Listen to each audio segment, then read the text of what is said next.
पूर्व केंद्रीय मंत्री जितेंद्र सिंह के अलवर पहुंचने पर श्रम राज्य मंत्री टीकाराम जूली और कांग्रेसी कार्यकर्ताओं ने उनका भव्य स्वागत किया। इस दौरान काफी संख्या में कांग्रेस कार्यकर्ता व पदाधिकारी मौजूद रहे। इस मौके पर पूर्व केंद्रीय मंत्री जितेंद्र सिंह ने केंद्र सरकार पर निशाना साधते हुए कहा कि सरकार किसानों के बारे में नहीं सोच रही।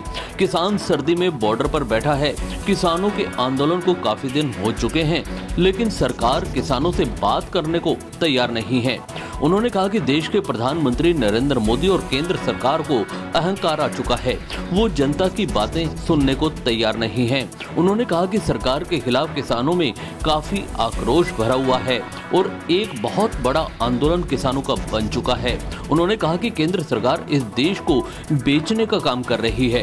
सरकार बड़ी बड़ी कंपनियों को फायदा पहुंचाने में लगी है, इसलिए केंद्र सरकार को अपना अहंकार छोड़कर बॉर्डर पर बैठे अन्नदाता से बात कर उनकी मांगों को ध्यान रखते हुए कोई न कोई हल निकालना चाहिए और किसानों के लिए लागू किए गए तीनों कृषि कानूनों को सरकार को वापस लेना चाहिए। पूरे देश में लड़ रही है और दुख की बात यह है कि ये सरकार जो एक हमारे अन्नदाता हैं, जो हमें खाना देते हैं, उन लोगों के बारे में सोच नहीं रही है और इतना ज़्यादा अहंकार आ चुका है सरकार को, प्रधानमंत्री जी को और उनकी पूरी सरकार को, और तो जनता की बात सुन ही नहीं रही है।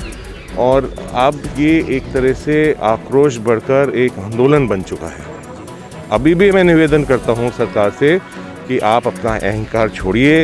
ये बड़ी बड़ी कंपनियों को जिसमें आपने देश को बेच रहे हैं, कम से कम इन किसानों को ना बेचें